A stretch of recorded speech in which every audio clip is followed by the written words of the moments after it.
Well, good evening and welcome to Live from the Red Carpet as we once again bring you Michigan Celebrate Small Business.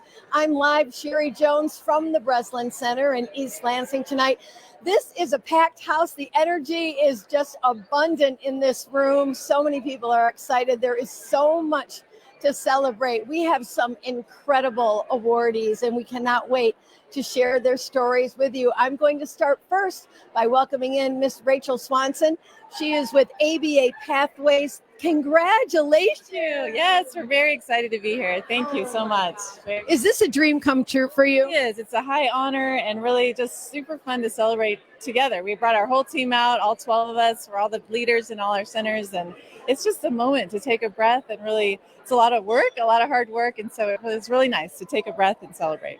So, what brings you, all of you, a dozen of you, to this point today? Tell me a little bit about your journey and why autism has been such an important focus of your life. Yeah, our company was founded by a mother-daughter dynamic duo who just had a heart for children with autism, and so that passion has permeated all of our staff and the mission and vision behind the company. But I would say it's really the driving force behind what our staff do, because it's a work of passion, right? It's hard work, it's intense, and so you either love it or you don't, right? So those that are with us just have really persevered, and are rewarded themselves, right, for the work that they're doing with kids. So it's rewarding, but yeah.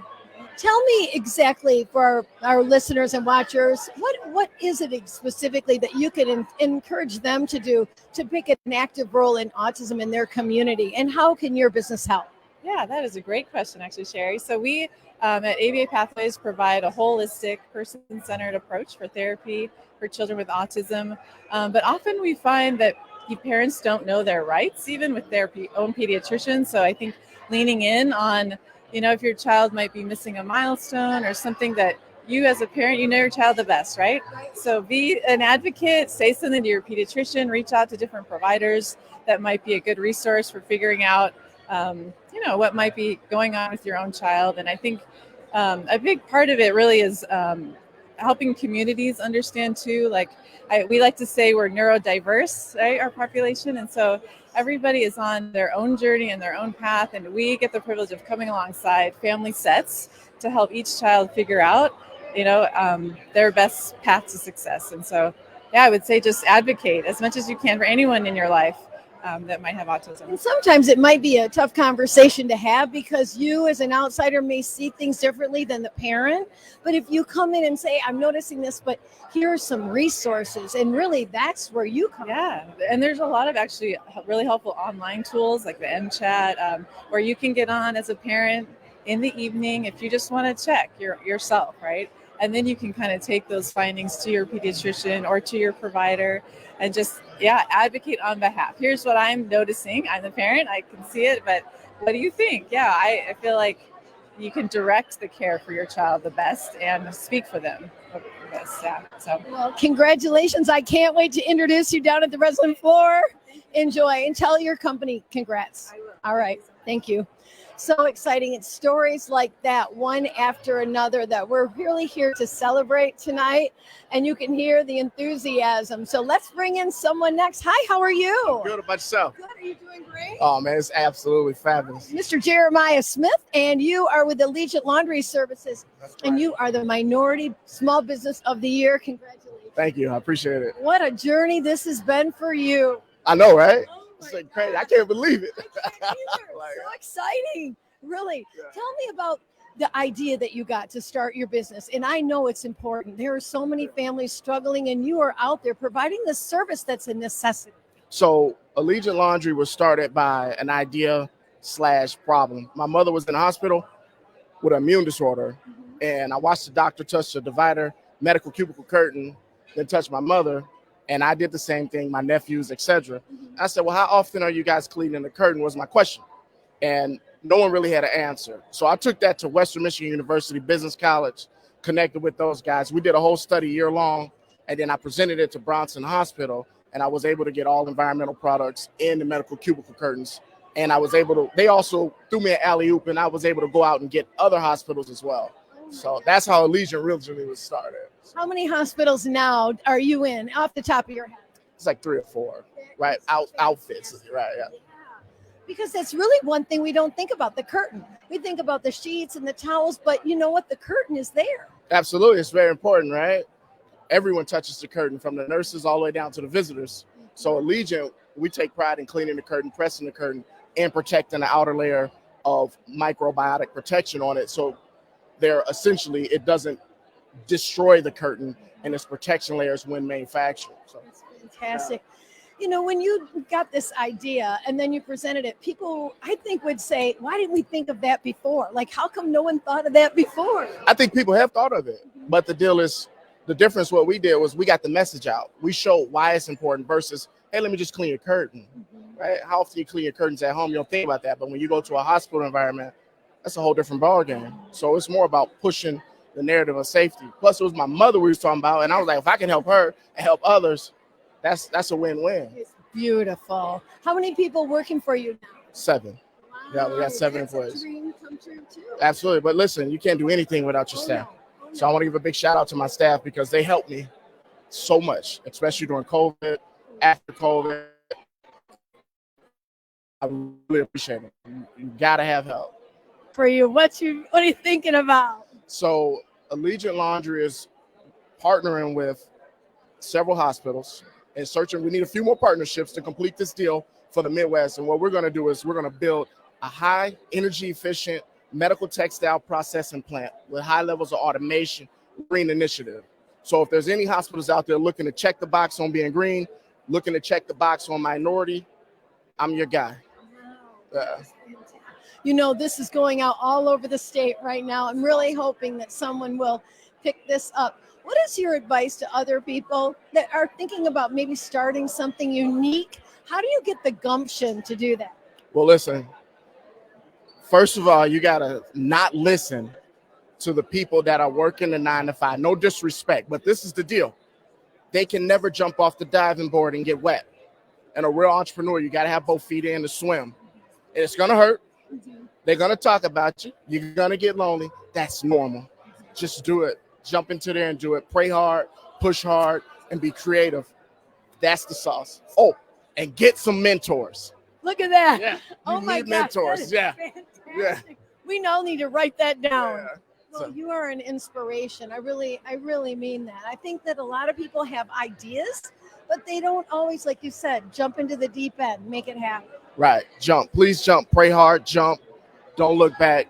Keep God first.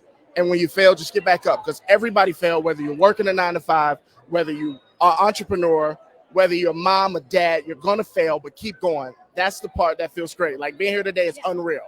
It's unreal, but I thank God for that. I thank my team for that. I thank the city of South Haven, Hartford, the MEDC, the SBDC. All of these guys has been a nucleus to help me grow here.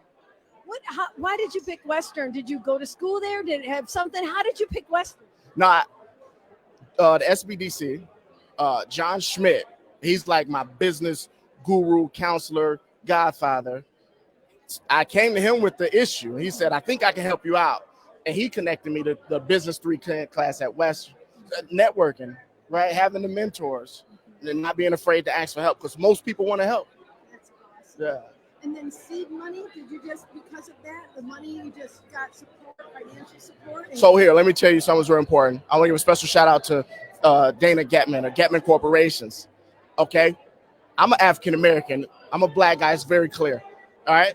And Mr. Getman, he took a risk on me. He took a big risk on me, and he didn't take his arms from around me. And because of that, I am who I am today. He helped me start my business. He helped me seed my business, and the government support as well. But Mr. Getman was the breath to the body that pushed me forward. So you got to be transparent. You got to get mentors, and you got to have a great plan. It'll all work. I guarantee it'll all work out. You have been an inspiration to me and everyone who out there who is listening and watching tonight. Great. Thank you so much. And I can't wait to call your name on the Breslin floor. All right, thank you. I look forward to it. Congratulations. Thank you so much.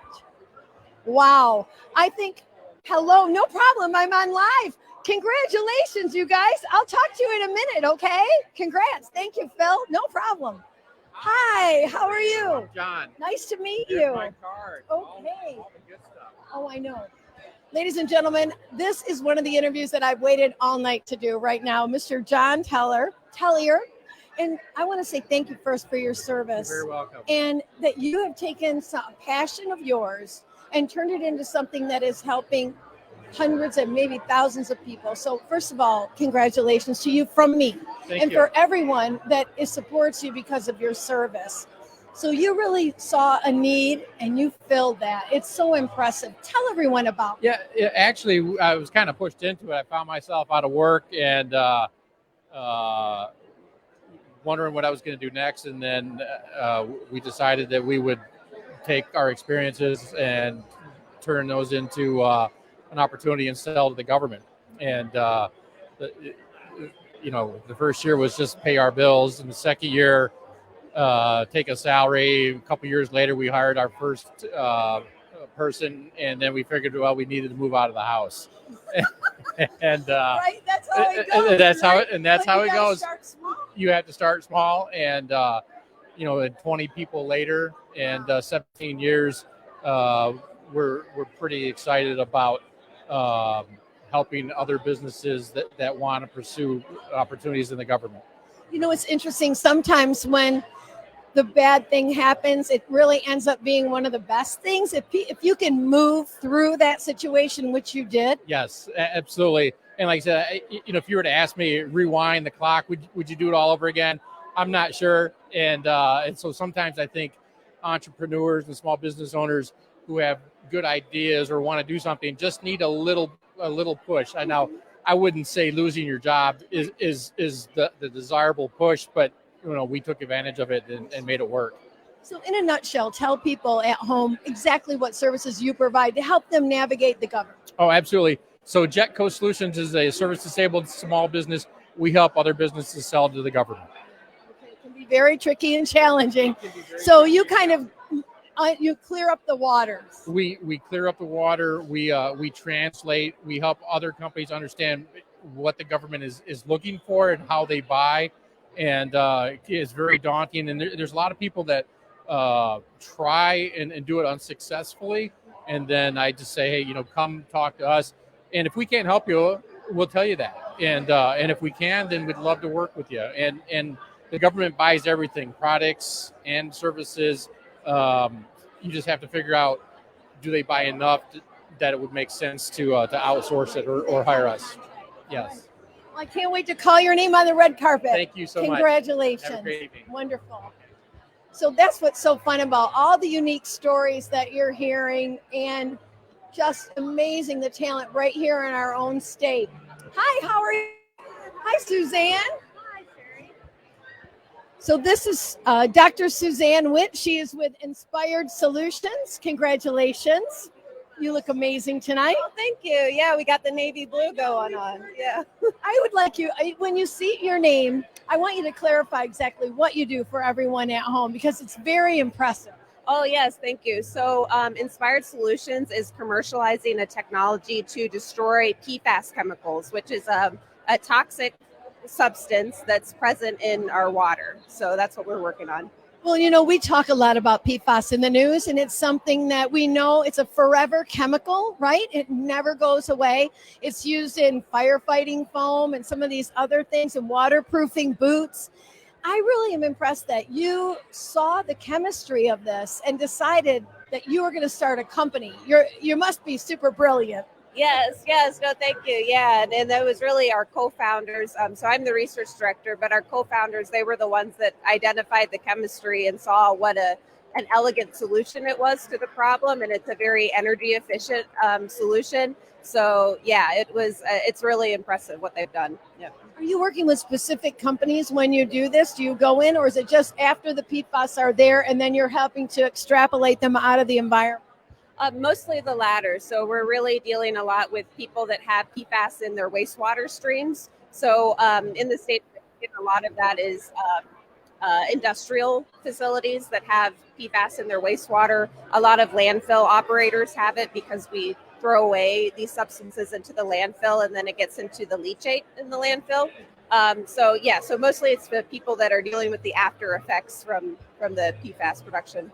Isn't it interesting how these chemicals, because they're forever chemicals, have been around, but they're coming to the forefront of our knowledge and even state government.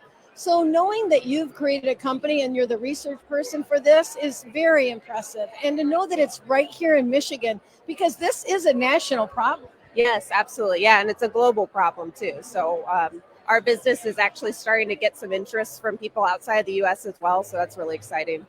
Yeah. Well, I know that it's been important to have the federal and state government say this is important. I know it surely must help you when you're talking about why this is important, because it is. It's in our wastewater. It's in our everyday lives. We just don't know it. Yeah, exactly. And I've started to see that when I talk to people about what I do. And it was, kind of in the earlier years when I was getting into PFAS research, a lot of people didn't know what PFAS was. But now, I say, oh, I work on PFAS. Now they see it in the news and they see it in the regulations and things like that. So it's becoming much more well known. How many people are in the company? We are a small but mighty team of 5 at the moment. Yeah. And you're located? East Lansing. Yeah, right here. So do you work any partnership with the Michigan State University or anything? Yeah, for sure. So we work closely with Spartan Innovations, which is like the MSU's innovation hub. So we have an advisor there that helps us with the business side of things, and they're awesome support for us. Yeah. Ladies and gentlemen, Dr. Witt talking about PFAS extrapolation. I love it. Everything we talk about here. Congratulations, and I'll see you on the floor. Yeah, thank you. All right. Enjoy your night. Thank you. Hi, how are you? Are you having fun? I hope so. I'm having fun. Yay. Oh my goodness. I'm so excited to introduce you to Zolly Candy. And this is Alina, right? Yes, Alina. Okay, I met your sister, I think, a long time ago when we were right in, yep, on the red carpet. So I met her little sister here, and she was an absolute doll, and it's wonderful to have you back. Thank you so much for having us. Oh my gosh. This is such an incredible story. I'm going to let her tell it to you. I know it by heart because I've talked about it before. But you were at the bank with your dad. I was 7 years old. I took a trip to the bank with my dad. The bank teller offered me a sugary lollipop. My dad always told me you shouldn't have candy. Sugar is terrible for your teeth. So I asked him, why can't we make a healthy lollipop that's good for my teeth so that I can have candy without it being bad for me? Right. And there was the idea. It was born out of that. Okay, so you had this idea, and then your dad said, oh, let's look into that. And then you met with someone important. Yes. So we did tons and tons of research, and then we talked to my dentist and my dental hygienist to try to formulate, a better for you, sugar-free, clean teeth candy. And with their help and the help of food scientists, we were able to formulate Zolly Pops. And you started you're from suburban Detroit, right? Yes. And then it kind of branched out from there. Tell me where your candy is now. Yes. So we're on Amazon.com. We're nationally in Whole Foods markets. We're in CVS and Rite Aid stores. We're in select Walmart stores, but we're also in about 12 other countries, not including the U.S. I've had the candy, those Pops, and they're amazing. You don't even know that they're sugar-free. No, exactly. They don't leave that sugar-free aftertaste. They leave you feeling smooth and clean and keep you smiling. So what's next for you? And this has exploded for you. Congratulations. Thank you so much. So we actually just released Zolly Gummies, which are so exciting. Our first gummy product. And we just continue to expand our line. And that's what's really exciting about Zolly. How have you maybe given back to your community through what you've done? Do you go in schools and speak? Tell me about that. I do. So I actually started the Million Smiles Initiative, where we give free Zolly candy to schools across America. Last year, we donated over 4 million Zolly Pops, as well as lesson plans. And I do go and speak to help educate students on oral health care, entrepreneurship, and that kids can do anything.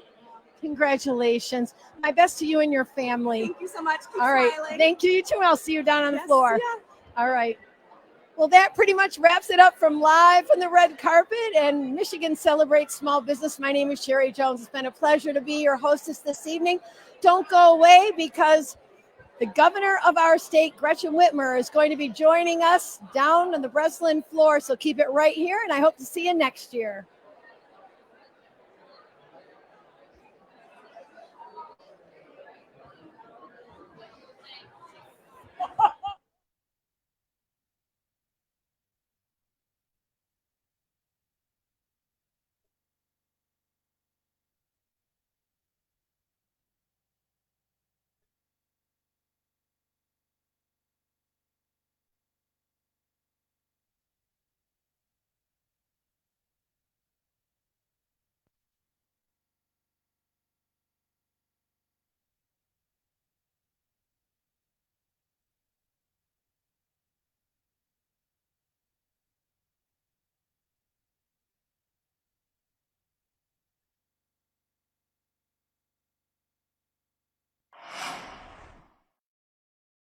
Greetings.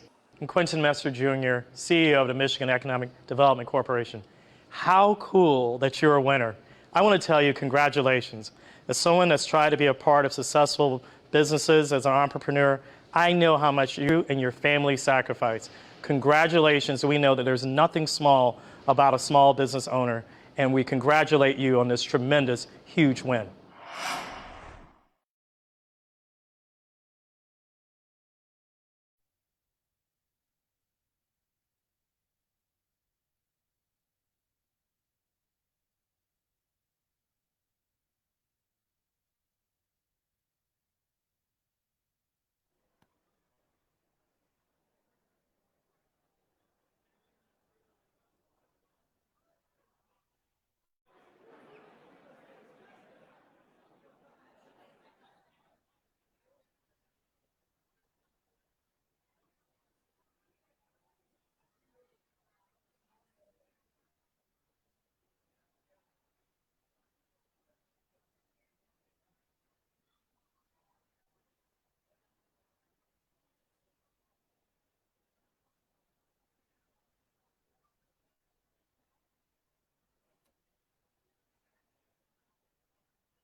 All right, ladies and gentlemen, good to have you all here tonight. Appreciate you being down here. If we could just stop networking for 1 second. My name is Chris Ullman, and by the end of the evening, you're going to realize you've spent more time with me than you really wanted to. But it's going to be a long evening. It's an evening of celebration, and we're all here for the right things. And one of the things we are celebrating is the entrepreneurialism of Michigan. And one of the big proponents, one of the big people who get behind all that is our governor of this great state of Michigan. And so if all of you would put your hands together and please welcome Governor Gretchen Whitmer.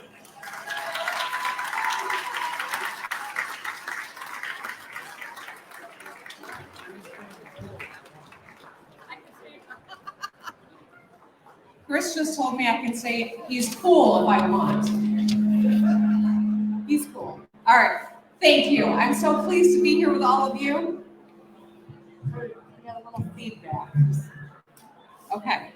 Well, thank you for welcoming me. I'm so glad to be here with every single one of you. I know we're celebrating 88 businesses that pivoted and are growing. I know that this is an event that happens regularly. I know, I'm sorry.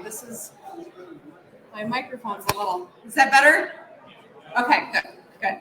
So I am very pleased to be here with Michigan Celebrate Small Business, and I thank you for the work that you do in making this event possible.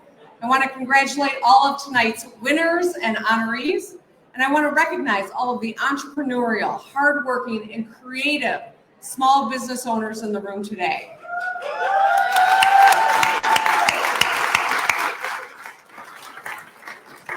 The work you do grows our economy, creates opportunity for Michiganders, and makes our communities better places to live.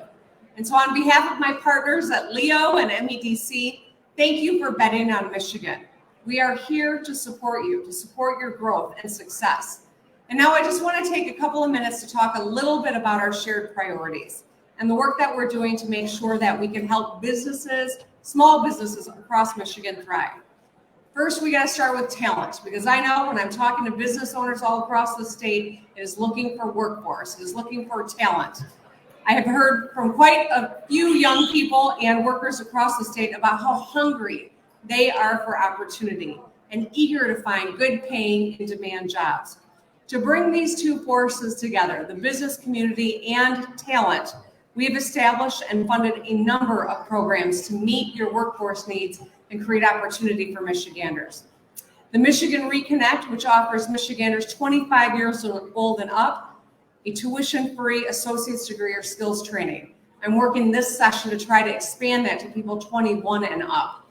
350,000 people are in that cohort that could get enhanced skill set without taking out a lot of debt and get into a great job.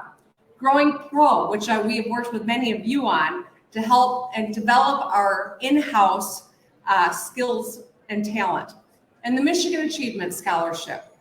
This is lowering the cost of college, whether it's community college, it's private university or public university, by thousands of dollars for a vast majority of graduates from high school right now, starting with this class. So if any of you have a student who is a senior in high school, please make sure they fill out their FAFSA, because this is the key to unlocking thousands of dollars to take off the cost of a higher education. Each of these initiatives that I've highlighted has been bipartisan.